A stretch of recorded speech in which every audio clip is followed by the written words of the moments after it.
আসসালামু আলাইকুম প্রিয় দর্শক, আশা করি সকলেই ভালো আছেন। ৩৬শে জুলাই অর্থাৎ ৫ আগস্ট তৎকালীন হাসিনা সরকারের পতনের পর ডক্টর ইউনূস অন্তর্বর্তীকালীন সরকারের প্রধান হবেন এমন কথা চারিদিকে ছড়িয়ে পড়ে।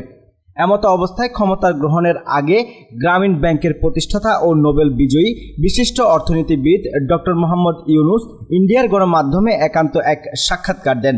সেখানে তিনি বাংলাদেশ ও ভারতের সার্বিক অবস্থা নিয়ে কথা বলেন। ডক্টর ইউনূস সেই সাক্ষাৎকারে ভারতকেও হুঁশিয়ারি করে দেন। তার একটি কথায় ভারত ও বাংলাদেশের মধ্যে বিশেষ উত্তাপ ছড়িয়ে পড়ে। সেই বক্তব্যে তিনি বলেন, বাংলাদেশকে অস্থিতিশীল করার চেষ্টা করলে ভারতের সেভেন সিস্টার পশ্চিমবঙ্গ, মায়ানমারও অস্থিতিশীল হয়ে পড়বে। তার এই বক্তব্যের পরপরই নতুন করে আলোচনায় আসে ভারতের সেভেন সিস্টার। বাংলাদেশের প্রতিটি জনগণের সেভেন সিস্টারকে নিয়ে জানার আগ্রহ বাড়ে। বিশেষ করে ডক্টর ইউনূস অন্তর্বর্তীকালীন সরকারের প্রধান উপদেষ্টা হওয়ার পর বাংলাদেশ যখন স্মরণকালের সবচেয়ে ভয়াবহ বন্যার মুখোমুখি হয়, তখন বাংলাদেশের জনগণ এই বন্যার জন্য ভারতকে দায়ী করে, কেননা ভারত তাদের অনেক পানির বাঁধ ছেড়ে দেয়।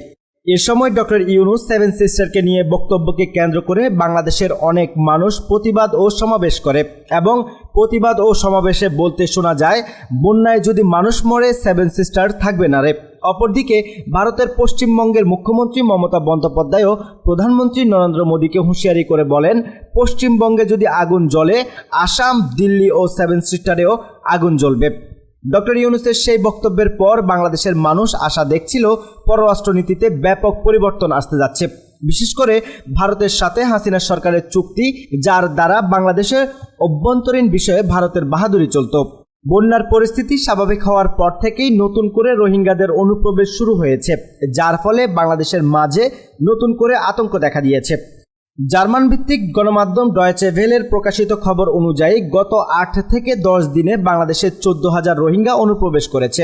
আরও ৭০,০০০ রয়েছে অনুপ্রবেশের অপেক্ষায়। এমত অবস্থায় গত ৩রা সেপ্টেম্বর পররাষ্ট্র উপদেষ্টা ডক্টর তৌহিদ হোসেন বলেন, নতুন করে প্রায় ৮,০০০ রোহিঙ্গা বাংলাদেশে প্রবেশ করেছে। প্রবেশ ঠেকাতে বিশেষ ব্যবস্থা গ্রহণ করা হবে, তবে নীতিগতভাবে নতুন কোনো রোহিঙ্গাকে আমরা আশ্রয় দিতে পারি না।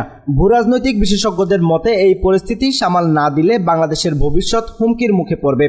জরুরি ব্যবস্থা না নিলে ১.৫ লাখেরও বেশি রোহিঙ্গা বাংলাদেশে অনুপ্রবেশ করবে। কারো কারো মতে রোহিঙ্গা ইস্যু নিয়ে পররাষ্ট্র দপ্তরকে চীন সরকারের সাথে বৈঠকে বসা অতি জরুরি ছিল, কেননা মায়ানমারের রাখাইন অঞ্চলকে অনেকটা নিয়ন্ত্রণ করে চীনের সেনাবাহিনী। তাদের কলকাঠি ছাড়া এসব রোহিঙ্গা প্রবেশ করতে পারে না। আর এই জায়গায় বাংলাদেশের কূটনৈতিক কিছু ভুল সিদ্ধান্ত ছিল। অপরদিকে ডক্টর মোহাম্মদ ইউনূস আন্তর্জাতিক অভিবাসন সংস্থার সাথে জরুরি বৈঠক করেন এবং বলেন, তৃতীয় কোনো দেশে রোহিঙ্গাদের অভিবাসন করা হবে। এমতো অবস্থায় বাংলাদেশ যুক্তরাষ্ট্রের পররাষ্ট্র নীতির চুক্তি গ্রহণ করেন। তবে এই সিদ্ধান্তের পর রোহিঙ্গাদের অনুপ্রবেশ যেন বেড়েই চলেছে। কেউ কেউ মনে করছেন চীনের সাথে রোহিঙ্গা ইস্যু নিয়ে বৈঠক না করে ডক্টর মোহাম্মদ ইউনূস ভুল করছেন।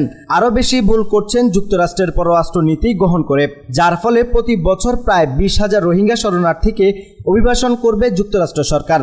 আর এখানেই সবচেয়ে বড় ভুল করেছে বাংলাদেশ। এই ব্যাপারে বলতে গেলে বলা যায়, আফগান শরণার্থী যখন পাকিস্তানে অনুপ্রবেশ করে, তখন পাকিস্তান সরকারও যুক্তরাষ্ট্রের এমন নীতি গ্রহণ করে, যার ফলে পাকিস্তান থেকে ২০,০০০ শরণার্থী নিলেও তার ৫ গুণ আফগান শরণার্থী প্রবেশ করত পাকিস্তানে।